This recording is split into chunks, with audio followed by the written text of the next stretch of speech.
Hello students, I am doctor Heena और आज हम पढ़ने वाले हैं interaction of light charge particle with matter. Heavy charge particle का हम ऑलरेडी कर चुके हैं और हैवी और लाइट चार्ज पार्टिकल के इंटरेक्शन में जो बेसिक डिफरेंस है वो भी मैं आपको लास्ट लेक्चर में बता चुकी हूँ। Okay, so let's move forward to the interaction of light charge particle with matter. Light charge particle की कैटेगरी में आपके पास टू टाइप्स ऑफ पार्टिकल होते हैं, one is your electron and another is your positron. So first of all, we deal with the interaction of electron with matter. Okay, let's start. So if you talk about the interaction of electron with matter, electron आपके light charge particle है, इनका mass बहुत कम होता है. So we are moving towards lower energy to the higher energy. So let's start from keV2 and we reach up to MeV. अगर electron की energy बहुत कम है, very small, that is lying between electron volt to kilo electron volt, this is your first region. Then the electron would undergo elastic scattering with atomic electron. तब electron atomic electron के साथ elastic scattering होगी. Consider कीजिए आपके पास ये एक nucleus है, atom है, ये इलेक्ट्रॉन ऑर्बिट शो किए गए हैं, इनमें इलेक्ट्रॉन है. ओके, सो हम पढ़ रहे हैं interaction of electron with matter and matter composed of completely atoms. So let's start. If the energy is very small, हमने अभी फर्स्ट केस किया है कि अगर केवी से एमईवी है, एनर्जी बहुत कम है इलेक्ट्रॉन की, वो इसके इलेक्ट्रॉन क्लाउड को इवन पेनिट्रेट भी नहीं कर पाता, इसके पास आता है और ये इसको इलास्टिकली स्कैटर कर देता है. So this first one is your elastic scattering with atomic electron. जैसे जैसे हम इस इलेक्ट्रॉन की एनर्जी इंक्रीज करते जा रहे हैं, जो इंसिडेंट वन है, तो वो क्या करेगा, एनर्जी इतनी हो गई है कि वो इस इलेक्ट्रॉन क्लाउड को, जो कि एटम के साथ बाउंड इलेक्ट्रॉन है, उस इलेक्ट्रॉन क्लाउड को पेनिट्रेट कर सकता है. Then it would undergo inelastic scattering. Second process is your inelastic scattering with atomic electrons. Elastic scattering हो गई, एनर्जी बढ़ाओगे तो इनइलास्टिक स्कैटरिंग होगी एटॉमिक इलेक्ट्रॉन्स के साथ. थर्ड वन इज कि जैसे जैसे फर्दर आप एनर्जी इंक्रीज करते जा रहे हैं, एनर्जी इंक्रीज हो गई है, आप एमईवी रेंज में पहुंच गई है, तो ये फर्दर अब इतनी एनर्जी आ गई है इसके पास कि न्यूक्लियस के साथ इंटरेक्ट करता है और न्यूक्लियस के साथ आपकी इनइलास्टिक स्कैटरिंग होती है. इनइलास्टिक स्कैटरिंग विद न्यूक्लियस, ये न्यूक्लियस के साथ इनइलास्टिक स्कैटरिंग करता है और अपने पास से डिविएट हो जाता है. और मेजरली जब इनइलास्टिक स्कैटरिंग होती है न्यूक्लियस के साथ, then it will result into the radiative loss. Radiation emit होती है in the form of X-ray. जब अल्फा का हम इंटरेक्शन पढ़ रहे थे तब मैंने ये बात आपको बताई थी, आज हम इसे डिटेल में पढ़ेंगे. फर्दर अगर आप इसकी एनर्जी और ज़्यादा इंक्रीज कर देते हैं इलेक्ट्रॉन्स की, then it may directly interact with the nucleus and it may result in the excitation of nucleus. हो सकता है न्यूक्लियस इसको कैप्चर हो जाए और एक्साइटेड स्टेट में चला जाए, excitation of nucleus. But see here, this process elastic scattering and this process excitation of nucleus, इनकी प्रोबेबिलिटी बहुत कम होती है. जब भी बीटा डीके से या light charge particle in general हम कंसिडर करते हैं, इन दोनों का cross section, reaction cross section बहुत कम है. रिएक्शन क्रॉस सेक्शन मीन्स इनके होने की प्रोबेबिलिटी. और अगर ये होते भी हैं तो जो टोटल कंट्रीब्यूशन में ये होता है इलेक्ट्रॉनिक एनर्जी लॉस में या फिर को लाइट चार्ज पार्टिकल में कितना लॉस होगा, इसका कंट्रीब्यूशन बहुत कम है या ये कह लो नेग्लेजिबल है. सो जो मेजर दो प्रोसेस होती हैं, that is your inelastic scattering, atomic electron के साथ भी और न्यूक्लियस के साथ भी, जिसे आप रेडिएटिव स्कैटरिंग भी कहते हैं. तो इन्हीं दो स्कैटरिंग प्रोसेस को हम डिटेल में डिस्कस करेंगे. Okay, so let's start. So first one is your inelastic collision, जो हम डिटेल में डिस्कस करने वाले हैं. In elastic collision with atomic electron.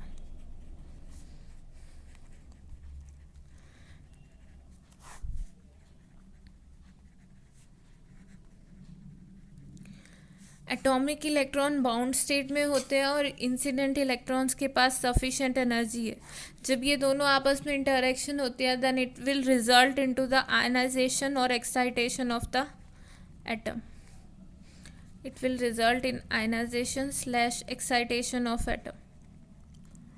Atom ionize हो जाएगा और एक्साइटेड स्टेट में चला जाएगा. ये इलेक्ट्रॉन आएगा, इससे इलास्टिक स्कैटरिंग का मतलब है इसको अपनी कुछ एनर्जी देगा. अगर एटम एनर्जी गेन करेगा एटॉमिक इलेक्ट्रॉन तो वो या तो इस एटम को छोड़ देगा और ये आयनाइजेशन हो जाएगी या फिर एक्साइटेड स्टेट में चला जाएगा. ओके और बेसिक आपकी इंटरेक्शन का रूल ही यही है कि वो और मेजर एनर्जी जो है इलेक्ट्रॉन्स अपनी इसी मीडियम से इसी तरह ही लूज़ करते हैं मीडियम के अंदर. और इसका जो डेरिवेशन है that is not included in your syllabus. आपके पास सीधा सा रिलेशन है. ओके और ये इतना सिंपल भी नहीं है सॉल्व करना जैसे हमने हैवी चार्ज पार्टिकल का सॉल्व कर लिया था. इसको हम क्वांटम मैकेनिक की कंसिडरेशंस हमें क्वांटम मैकेनिक को कंसिडर करना ही पड़ेगा क्योंकि दोनों का साइज स्मॉल है, मास स्मॉल है. और अगर हम इनको हाई एनर्जी देते हैं तो ये रिलेटिविस्टिक रेंज में चले जाते हैं. तो आपको क्वांटम मैकेनिक्स अप्लाई करनी पड़ती है. और क्वांटम मैकेनिक्स के अकॉर्डिंग अगर आप रेट ऑफ एनर्जी लॉस निकालेंगे -d/dx it will simply be 4πe⁴ divided by m0 v². इसको आप एम ई भी कह सकते हैं into log base E let it be m0 1.16 m0 v² divided by 2i/. अब ये क्या चीज़ है, ये आपको रिलेशन याद रखना पड़ेगा, पूरा का पूरा relation. Here n is the density of atoms that is number of atoms per unit volume. कौन से नंबर ऑफ एटम्स एब्जॉर्बर के जिनके साथ इंसिडेंट इलेक्ट्रॉन इंटरेक्ट कर रहे हैं. z is the atomic number of the medium. ये जिसके साथ इलेक्ट्रॉन इंटरेक्ट कर रहा है इस एटम का atomic number of the absorber. m0 is rest mass. ध्यान देना यहाँ रेस्ट मास पिछले में इंक्लूड इसलिए नहीं किया क्योंकि वहाँ एनर्जी ज़्यादा नहीं थी. वहाँ सिर्फ हम बाउंड इलेक्ट्रॉन की बात कर रहे थे बट यहाँ पे इलेक्ट्रॉन की एनर्जी बहुत ज़्यादा है. m0 is the rest mass of electron. Okay v is the velocity of the incident electron. जो इंसिडेंट इलेक्ट्रॉन की वेलोसिटी है here i⁻. This is 2i⁻. i⁻ is your mean ionisation potential.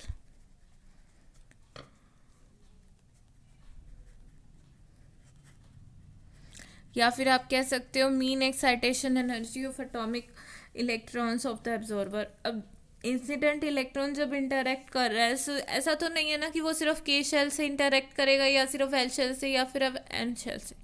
वो सभी के साथ ही इंटरेक्ट करेगा और सभी के साथ इंटरेक्ट करेगा तो सभी का अपना अलग अलग आयनाइजेशन पोटेंशियल होता है. दैट मीन्स अगर आपको एक इलेक्ट्रॉन के शेल से निकालना है तो आपको ज़्यादा एनर्जी देनी पड़ेगी, एम से निकालना है तो कम और एन से निकालना है तो और कम. सो ओवरऑल ज़रूरी तो नहीं है ना कि अगर इंसिडेंट इलेक्ट्रॉन आ रहे हैं तो वो सिर्फ के से ही निकालेंगे, वो सभी से निकालेंगे. इसीलिए हमें ये मीन आयनाइजेशन पोटेंशियल लेना पड़ा कैलकुलेशन करते हुए.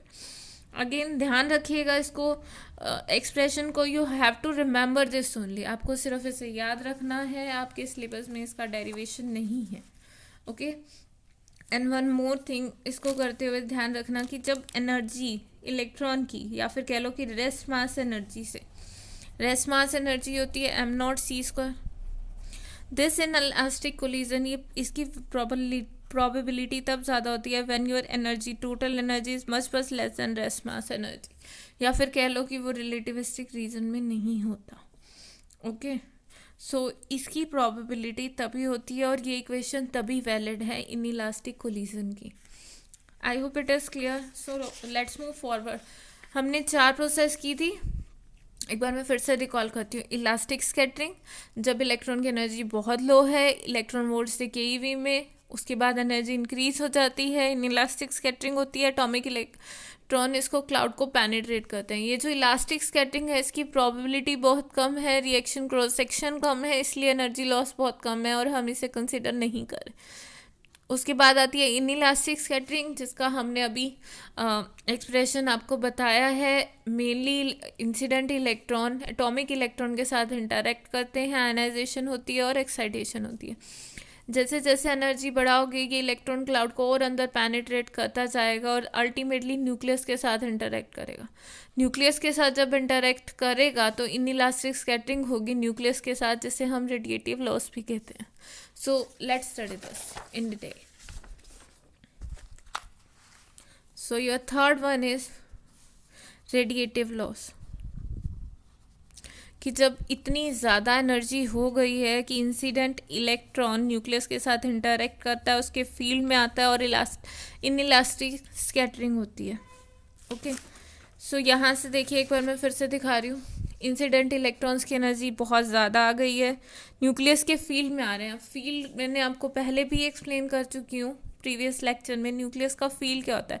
न्यूक्लियस का फील्ड वो इफेक्टिव डिस्टेंस है जहाँ पे न्यूक्लियर फोर्सेस या फिर कह लो कि न्यूक्लियर की अट्रैक्शन या रिपल्शन जो है वो पॉसिबल है। जैसे कि अगर आप मैग्नेट को समझे, दो मैग्नेट पास लाते हैं, मैं फिर से सेम एग्जांपल दे रही हूँ कि दो मैग्नेट को अगर पास लाओ तो एक सर्टेन डिस्टेंस के बाद ही वो एक दूसरे को अट्रैक्ट या रिपेल करते हैं। उसी तरह जब इंसिडेंट चार्ज पार्टिकल की एनर्जी इतनी ज़्यादा हो गई है इलेक्ट्रॉन की एनर्जी की, वो न्यूक्लियस के बहुत पास से जाएगा। सो न्यूक्लियस पॉजिटिव चार्ज है, वो नेगेटिव चार्ज इलेक्ट्रॉन है।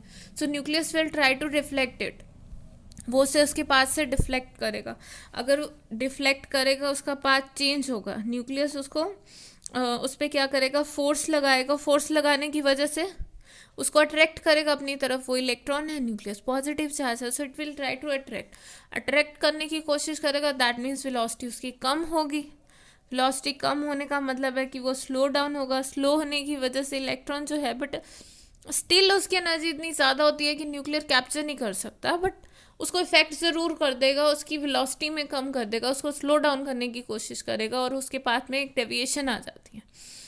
देखो, अगर कोई चीज़ बहुत स्पीडली मूव कर रही है और यहाँ पे एक पॉजिटिव पोटेंशियल लगा हुआ है, so it will try to attract करने की कोशिश करेगा, बट स्पीड इतनी ज़्यादा है कि वो जस्ट इसको स्लो डाउन करेगा और इसका पाथ चेंज कर देगा और ये अपने पाथ से अलग जाके बाहर चला जाएगा। अब आपको पता है कि कोई भी चार्ज पार्टिकल जब एक्सेलरेट या डी एक्सेलरेट करता है तो वहाँ से क्या एमिट होता है, रेडिएशन। और इसी रेडिएशन जो एमिट होती है that are majorly fall in the region of X-rays. X-ray का ये भी एक ओरिजिन है रेडिएटिव लॉस। सो अब हमारे पास एक्स रेज निकल गई, इंसिडेंट इलेक्ट्रॉन आया, न्यूक्लियस ने उसे डिफ्लेक्ट करा क्योंकि दोनों के बीच में कोलम्बियन फोर्स लग रहा है। ये इलेक्ट्रॉन है, ये पॉजिटिव चार्ज है। न्यूक्लियस ने इसको स्लो डाउन किया, एक्सेलरेशन प्रोड्यूस होगी, इसका पाथ डेविएशन होने से भी एक्सेलरेशन प्रोड्यूस होगी and the result is the emission of X-rays. Okay, अब एक्स रेज एमिट हो गई हैं आपके पास। जो मोस्टली एनर्जी एमिट होती है या फोटोन एमिट होता है एक्स रीजन में कहते हैं। और ये जो रेडिएशन है या ये जो एक्स रेज निकलती हैं that are of continuous X-rays, मतलब इनकी कोई डिस्क्रीट एनर्जी नहीं है। Depending on the energy of electron और न्यूक्लियस ने कितना फोर्स लगाया, इनकी एनर्जी या इनकी वेवलेंथ चेंज होती रहती है and these are continuous X-ray. और इस स्पेक्ट्रा को या इन रेडिएशन को इन जनरल देखो, अगर इलेक्ट्रॉन की एनर्जी ज़्यादा या कम है तो ये रेंज चेंज होता रहता है। एक्स रे, यूवी रे, अगर बहुत ज़्यादा तो गामा तो खैर नहीं एमिट होती, नॉर्मली यूवी और एक्स रे एमिट होती है। सो इनको इन जनरल हम बोलते हैं ब्रह्मस्टर्लंग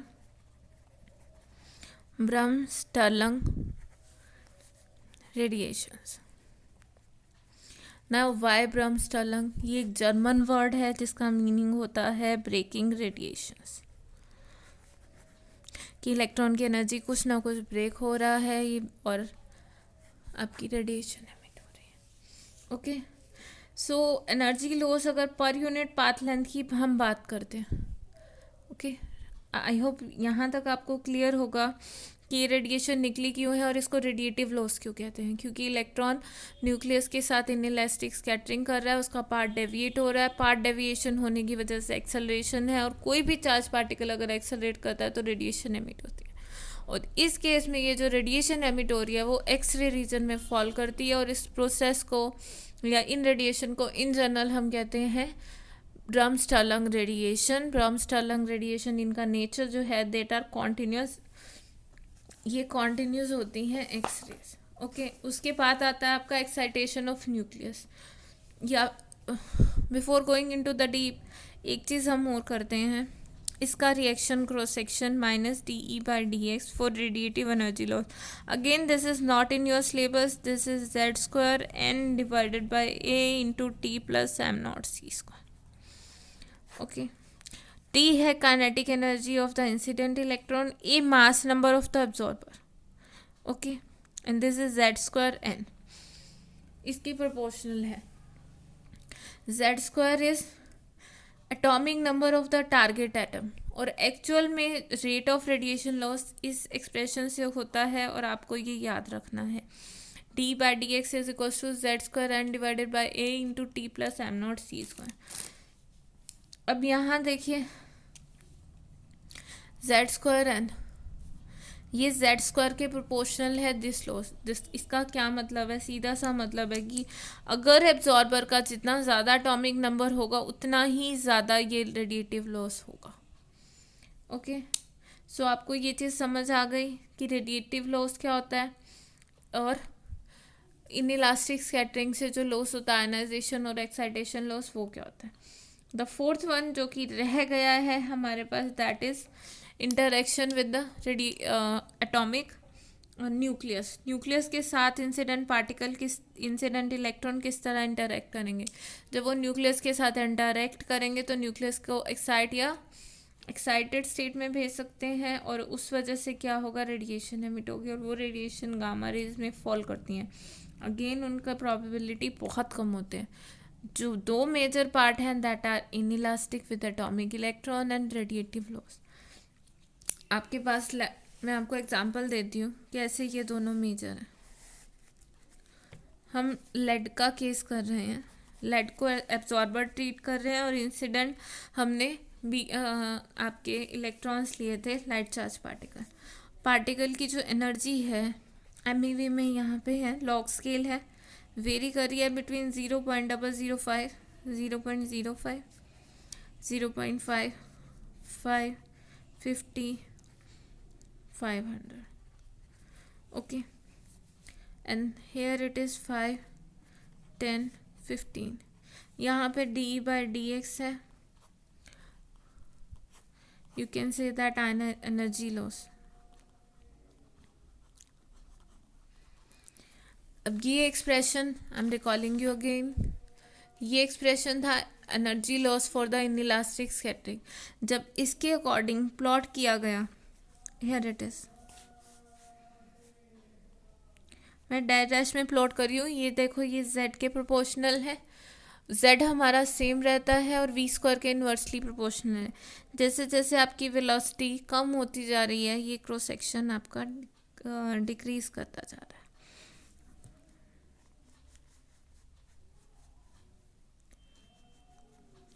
this is cross section for ionization loss inelastic scattering वाला, अगर आप इसे प्लॉट करो।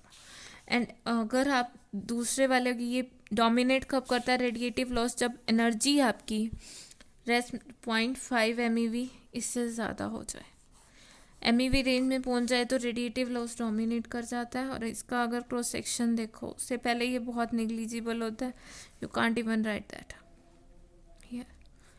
सो अगर आप इसको प्लॉट करेंगे, इसमें सारी वैल्यूज़ रखें, एनर्जी चेंज करें, तो इस तरह से इसका ग्राफ आएगा। This is for radiation loss.